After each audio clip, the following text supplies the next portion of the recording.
Assalamualaikum warahmatullahi wabarakatuh. Waalaikumsalam warahmatullahi wabarakatuh. Alhamdulillahirrabbilalamin, kita telah diberikan kesehatan dan kesempatan untuk kuliah pada pagi hari ini. Selamat berangkatkan salam, tak lupa-lupanya kita mengirimkan doa kepada Nabi besar kita Muhammad Shallallahu Alaihi Wasallam yang berupa doa Allahumma sholli ala Muhammad wa ala ali Muhammad. Baik, terima kasih kepada Ibu Rahma Epita Putri MPD dan Ibu Rani Oktavia MPD selaku dosen pengampu pada mata kuliah Ilmu Pengetahuan Bumi dan Antariksa. Di sini kami dari kelompok 9 akan membahas tentang dampak pergerakan lempeng bumi. Sebelum itu kami akan memperkenalkan diri terlebih dahulu. Perkenalkan, nama saya Inten Rahayu dengan NIM 22231110 dan rekan saya. Saya Aqwatul Solihati dengan NIM 222311100. Baik, di sini kami akan membahas tentang next week.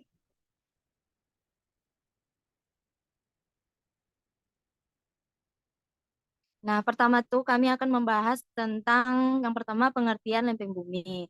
Kemudian yang kedua macam-macam pergerakan lempeng. Yang ketiga dampak pergerakan lempeng bumi. Dan yang terakhir contoh kasus dampak pergerakan lempeng bumi.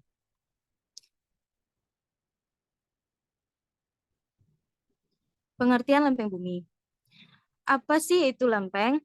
Lempeng merupakan bagian penyusun bumi yang paling atas.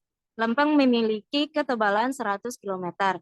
Di bagian atas bumi terdapat lapisan litosfer yang terdiri dari atas gerak bumi dan mantel bumi yang bersifat kaku dan padat. Bagian litosfer ini terbagi menjadi lempeng-lempeng tektonik. Nah, adapun macam-macam pergerakan lempeng, yang pertama divergen. Divergen merupakan proses pergerakan dua lempeng yang saling menjauh satu sama lain. Akibat dari pergerakan divergen, lempeng samudra mengalami pemekaran dasar laut, sedangkan pada lempeng benua membentuk lembah. Ini merupakan contoh gambar dari divergen.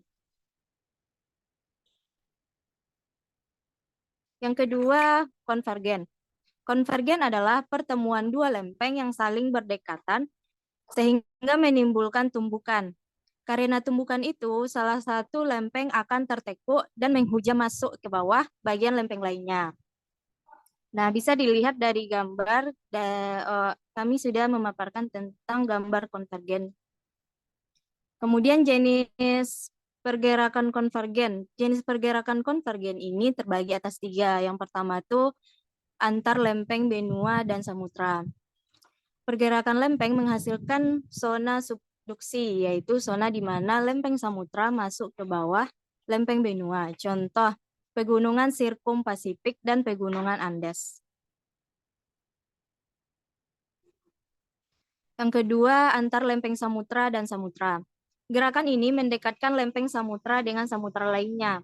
Kondisi ini menjadikan suatu lempeng berbelok ke bawah dan ngajum mantel bumi hingga mencair menjadi magma, sehingga membentuk parit, palung, dan gunung berapi dasar laut.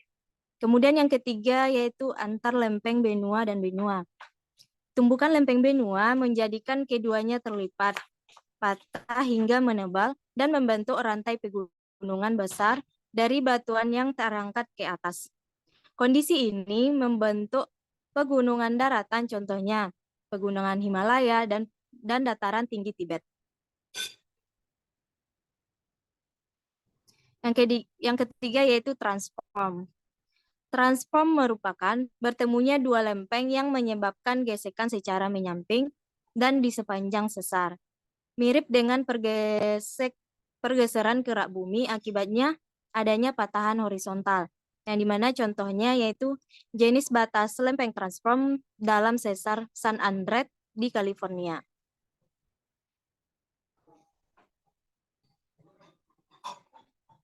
Materi selanjutnya yaitu pergerakan lempeng tektonik dari segi luas dan waktu terjadinya. Pergerakan lempeng ini ada dua gerak. Yang pertama itu gerak epirogenetik. Pergerakan atau pergeseran lempeng atau lapisan gerak bumi yang relatif lambat dan berlangsung dalam waktu lama.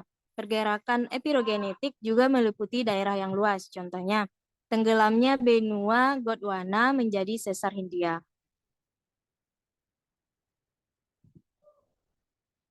Gerak epirogenetik ini mempunyai dua sifat. Yang pertama positif dan yang kedua negatif. Epirogenetik positif yaitu gerak penurunan suatu daratan sehingga kelihatannya permukaan air laut naik. Sedangkan epirogenetik negatif yaitu gerak naiknya suatu daratan sehingga kelihatannya permukaan air laut turun. Dan di bawah merupakan contoh gambar gerak epirogenetik positif yang di sebelah kiri dan gerak epirogenetik negatif yang di sebelah kanan. Selanjutnya gerak orogenetik. Gerak orogenetik ini akan dijelaskan oleh rekan saya. Baiklah, terima kasih kepada moderator. Selanjutnya saya akan melanjutkan materi yang kedua yaitu ada gerak orogenetik. Gerak orogenetik merupakan pergerakan lempeng atau pergeseran kerak bumi yang relatif cepat dan berlangsung lebih singkat jika dibandingkan dengan gerak epirogenetik. Pergerakan lempeng orogenetik hanya meliputi daerah yang sempit. Orogenetik juga disebut sebagai proses pembentukan pegunungan. Contoh, pegunungan Andes, Rocky Mountain, dan Sirkum Mediterania.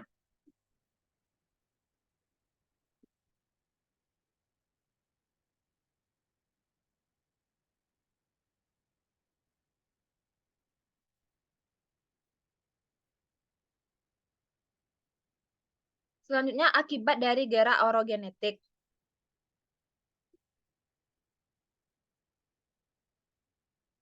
Yang pertama ada lipatan atau fault. Lipatan adalah suatu ketampakan yang diakibatkan oleh tekanan horizontal dan tekanan vertikal pada kulit bumi yang sifatnya elastis.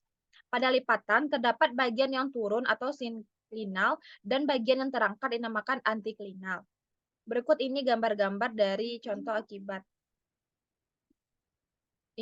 antiklinal. Dan yang sebelah ini merupakan gambar dari lipatan tega, lipatan miring, lipatan menggantung, lipatan isoklinal, lipatan lebah, rebah, dan lipatan rebah menjadi sesar sungkup. B. Patahan atau sesar atau fault. Patahan adalah kulit bumi yang patah atau retak karena adanya pengaruh tenaga horizontal atau tenaga vertikal pada kulit bumi yang tidak elastis. Bidang yang mengalami keretakan atau patahnya kulit bumi disebut bidang patahan. Bidang patahan yang mengalami pergeseran disebut fault atau sesar. Pergeseran tersebut terjadi secara vertikal dan horizontal. Ini merupakan gambar dari sesar normal, sesar mundur, sesar mendatar. Sesar normal ini bidang di atas patahan bergerak turun terhadap bidang di bawah patahan. Yang sesar mundur, bidang di atas patahan bergerak naik terhadap bidang di bawah patahan. Sedangkan sesar mendatar, pergerakan bidang sepanjang patahan dengan arah horizontal.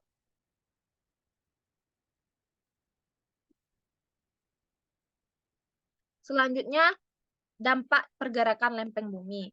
Dampak ini terdapat dua, ada dampak positif dan dampak negatif. Dampak positifnya, bentuk lipatan menghasilkan pegunungan dan perbukitan yang indah. Yang kedua, dampak negatif, muncul berbagai bencana alam seperti gempa bumi dan tsunami. Selanjutnya, contoh kasus dampak pergerakan lempeng bumi. Ini kami mendapatkan contoh kasusnya itu dari gempa Malang akibat pergerakan lempeng Indonesia dan Australia. Gempa bumi ini berkekuatan 5,2 pada skala Richter yang melanda Kabupaten Malang pada Rabu 2 Maret 2016, berpusat di Samudra Hindia.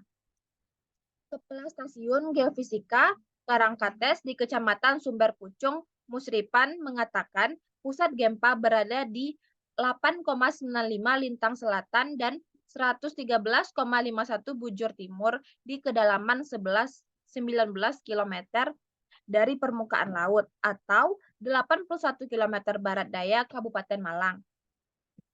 Gempa tersebut berasal dari pergerakan lempeng Indonesia-Australia dengan Eurasia. Sumber gempanya dari sana.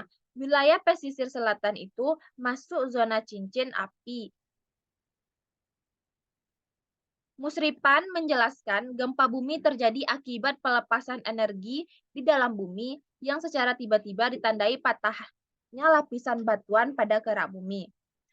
Akumulasi energi penyebab terjadinya gempa dihasilkan dari pergerakan lempeng-lempeng tektonik, sehingga energi yang dihasilkan dipancarkan ke segala arah berupa gelombang gempa bumi.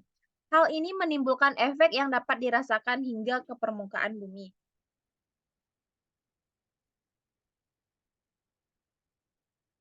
Dan tetap gempa tersebut tidak berpotensi menimbulkan tsunami karena skalanya di bawah 6 SR.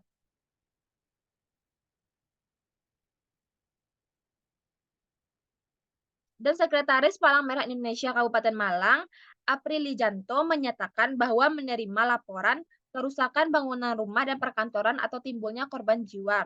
Laporan yang masuk menyebutkan masyarakat di wilayah pesisir selatan Malang, terutama di Pantai Sendang Biru, Kecamatan Sumber Manjang Wetan, Pantai Bajul Mati, Kecamatan Gedangan, Pantai Lengosono, Kecamatan Tirto Yudo, serta Pantai Ngeliyip, Kecamatan Donomulyo masih aman. Baiklah, saya kembalikan kepada moderator. Baik, terima kasih kepada Akhwatul Suyati.